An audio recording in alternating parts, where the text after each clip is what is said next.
오늘 말씀은 로마서 10장 14절부터 21절입니다. 로마서 10장 14절부터 21절입니다. 그런즉 그들이 믿지 아니하는 일을 어찌 부르리요? 듣지도 못한 일을 어찌 믿으리요? 전파하는 자가 없이 어찌 들으리요? 보내심을 받지 아니하였으면 어찌 전파하리요? 기록된 바 아름답도다. 좋은 소식을 전하는 자들의 발이여 함과 같으니라. 그러나 그들이 다 복음을 순종하지 아니하였도다. 이사야가 이르되 주여, 우리가 전한 것을 누가 믿었나이까? 그러므로 믿음은 들음에서 나며 들음은 그리스도의 말씀으로 말미암았느니라. 그러나 내가 말하노니 그들이 듣지 아니하였느냐? 그렇지 아니하니 그 소리가 온 땅에 퍼졌고 그 말씀이 땅 끝까지 이르렀도다 하였느니라. 그러나 내가 말하노니 이스라엘이 알지 못하였느냐? 먼저 모세가 이르되 내가 백성 아닌 자로서 너희를 시기하게 하며 미련한 백성으로서 너희를 노엽게 하리라 하였고, 이사야는 매우 담대하여 내가 나를 찾지 아니한 자들에게 찾은 바 되고 내게 묻지 아니한 자들에게 나타났노라. 말하였고, 이스라엘에 대하여 이르되 순종하지 아니하고 거슬러 말하는 백성에게 내가 종일 내 손을 벌렸노라 하였느니라. 아멘. 바울은 9장에서부터 하나님의 선택과 언약 백성의 관계를 설명해 왔습니다. 민족적 선택을 초월한 그리스도 안에서의 선택을, 그리고 하나님의 의롭게 하심을 제시한 거죠.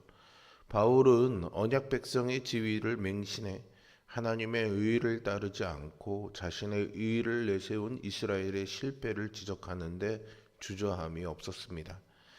이스라엘은 하나님의 백성으로 사는데 실패했습니다. 그리고 그리스도께서 오신 지금도 하나님의 의를 따르는데 실패했습니다. 새로운 시대에 하나님의 의는 유대인과 이방인 모두에게 동일하게 역사한다고 바울은 주장합니다. 바울은 선지자적인 관점에서 이스라엘의 잘못을 지적하고 하나님의 뜻을 선포합니다. 오늘 본문에서도 바울은 이스라엘의 잘못을 구약 선지자의 말씀을 근거로 설명합니다. 우리의 믿음은 지식을 아는 것에서 시작해서 들은 대로 실천하는 것으로 이어집니다. 본문에서 바울은 복음이 전파되어야 사람이 들을 수 있고 복음을 들어야 구원에 이르는 믿음을 가질 수 있다고 말합니다. 이 말씀은 복음 전파의 중요성과 믿음의 본질이 무엇인지를 일깨웁니다. 그렇다면 우리는 그리스도 안에 있는 구원의 소망을 전하기 위해 어떻게 살아야 하는 것일까요? 먼저는 복음이신 예수를 전해야 합니다. 바울은 복음을 듣지 못한 사람들은 예수님을 믿을 수 없다고 말합니다. 누군가 복음을 전하지 않으면 누구도 들을 수 없다고 강조한 것이죠. 그렇기 때문에 복음을 전하는 자의 발걸음이 아름답다라고 선포합니다. 이것은 이사야 선지자의 말씀을 인용한 것인데요. 본래 이 말씀은 바벨론 포로에서 해방될 것이라는 기쁜 소식을 이스라엘 백성들에게 전하는 사자를 묘사한 것입니다. 바울은 이 말씀을 가지고 복음 전파가 얼마나 중요한지를 가르쳐 줍니다. 복음은 그리스도 예수의 삶과 사역에 대한 말씀입니다. 이 복음은 단순한 지식이 아니라 생명의 말씀이고 이 말씀을 통해서 믿음이 시작됩니다. 일반적으로 오늘 이 본문의 말씀은 전도나 선교를 권면하는데 주로 사용이 됩니다. 하지만 바울은 여기에 전도나 선교의 이야기는 하지 않습니다. 그는 이스라엘이 의에 도달하지 못한 것을 설명하고 있는 것이죠. 즉 그들이 믿지 아니함이 그들이 부르지 못하게 했으며 그들이 듣지 아니함이 그들이 믿음에 이르지 못하겠다라는 것입니다. 그리고 이미 보내심을 받고 전파했으나 그들이 듣지 않음을 역설적으로 말한 것이죠. 오늘날 살아가는 우리는 다양하고 많은 지식과 정보 속에 있지만 사람을 살리는 진리는 그리스도의 복음 안에만 있습니다. 예수님의 복음이 우리를 살렸고 살아가게 하심을 우리는 믿습니다. 복음으로 다시 태어난 우리의 삶이 이 생명의 기쁜 소식을 세상에 전하는 통로로 사용되기를 소망합니다. 두 번째로 우리는 복음 전하는 사명에 감사하면서 순종해야 합니다. 여러분은 복음을 전해본 경험이 아마 있을 겁니다. 우리가 전한 복음을 그 자리에서 받아들이는 사람들도 있었겠지만 대부분은 그 자리에서 인정하거나 예수님을 영접하는 사람은 거의 없습니다. 16절에서도 바울은 이사야의 탄식을 인용해서 이스라엘이 복음을 받아들이지 않았다는 것을 지적합니다. 즉 이스라엘이 실패한 이유가 근본적으로 믿지 않았기 때문이라는 것이죠.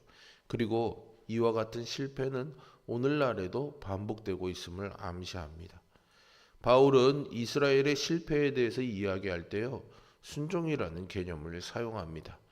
바울에게 믿지 않음은 곧 순종하지 않음입니다. 구약의 이스라엘이 실패한 것 역시 하나님에 대한 순종과 신실한 믿음에 모두 실패했기 때문이라는 거죠.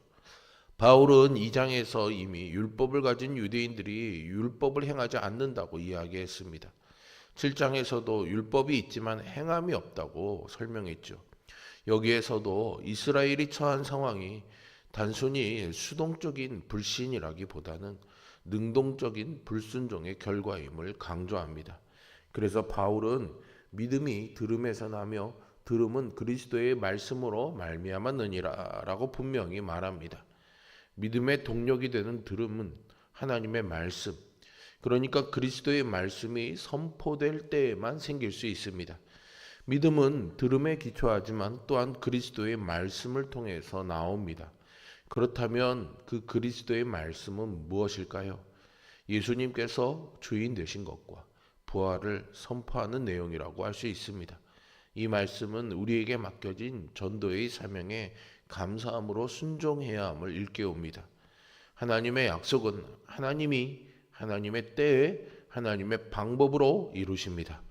복음을 전할 때 무관심하거나 거부하는 사람들이 있지만 우리는 멈추지 말고 이 복음에 순종해야 하는 것이죠. 우리가 전하는 복음에 믿음을 일으킬 만한 능력이 있기 때문입니다. 우리가 전한 복음을 통해 역사하실 하나님을 기대하며 감사함으로 복음을 전하는 성도가 되시기를 바랍니다. 마지막으로 핍박 중에서도 긍휼한 마음으로 복음을 전해야 합니다. 사람들이 복음을 거부하는 이유는요, 듣지 못했거나 이해하지 못했기 때문이 아닙니다. 오늘 본문에서 바울은 시편과 신명기, 이사야의 말씀을 인용해서 이스라엘이 듣고 이해할 수 있었음에도 복음을 거부한 이유는 그들의 불순종 때문이라고 밝힙니다. 하나님은 이스라엘에게 계속 돌아오라고 호소했지만 그들은 완악한 상태에 머물러 있었습니다. 그러자 하나님은 당신을 알지도 못하고 찾지도 않았던 이방인들에게 당신을 보이셨죠. 이 역시 하나님의 주권입니다. 하나님은 불순종하고 완고한 백성에게 종일토록 손을 벌리고 계십니다. 손을 벌린다라고 하는 것은 사람이 하나님께 호소할 때 자주 쓰는 표현인데요. 하나님이 사람에게 손을 벌렸다라는 것은 이스라엘이 돌아오기를 바라시는 간절한 하나님의 모습을 묘사한 것이라고 볼 수 있습니다.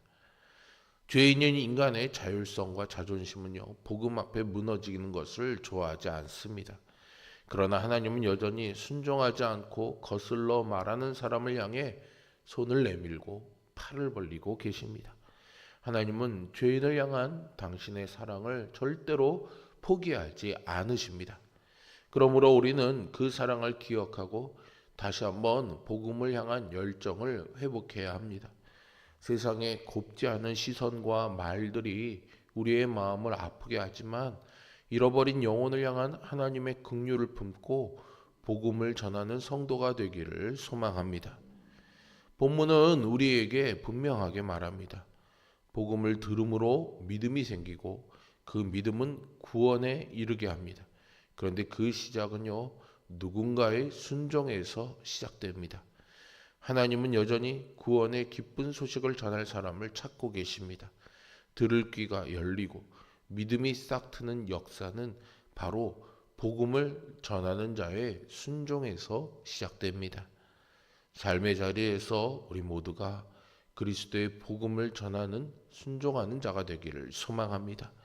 그리고 복음을 받아들이지 않는 사람들 위해 기도하면서 하나님의 인내와 긍휼의 마음을 본받아 포기하지 않는 복음의 증인으로 살아가시기를 주님의 이름으로 축원드립니다. 기도하겠습니다. 사랑과 은혜가 풍성하신 아버지 하나님, 들음에도 순종하지 않는 우리들의 완악함을 긍휼히 여겨주시고 용서하여 주시옵소서. 그리스도의 복음을 누군가 나에게 전해주는 순종이 있었기 때문에 나 또한 진노의 자녀가 아닌 하나님의 자녀로 살아가는 은혜를 누렸음을 기억합니다. 그렇다면 우리도 들은 그 믿음을 가지고 순종해서 누군가에게 전하는 자가 되게 하여 주시옵소서. 그런 순종의 삶을 살아갈 때에 하나님이 우리를 붙잡아 주시고 우리의 걸음을 평탄케 하여 주실 줄로 믿습니다. 때로는 고난과 걸림돌을 만날지라도 능히 이겨내고 피할 길을 내어주시는 하나님의 은총이 우리 모두 안에 누려지도록 역사하여 주시옵소서. 예수 그리스도의 이름으로 기도합니다. 아멘. 하늘에 계신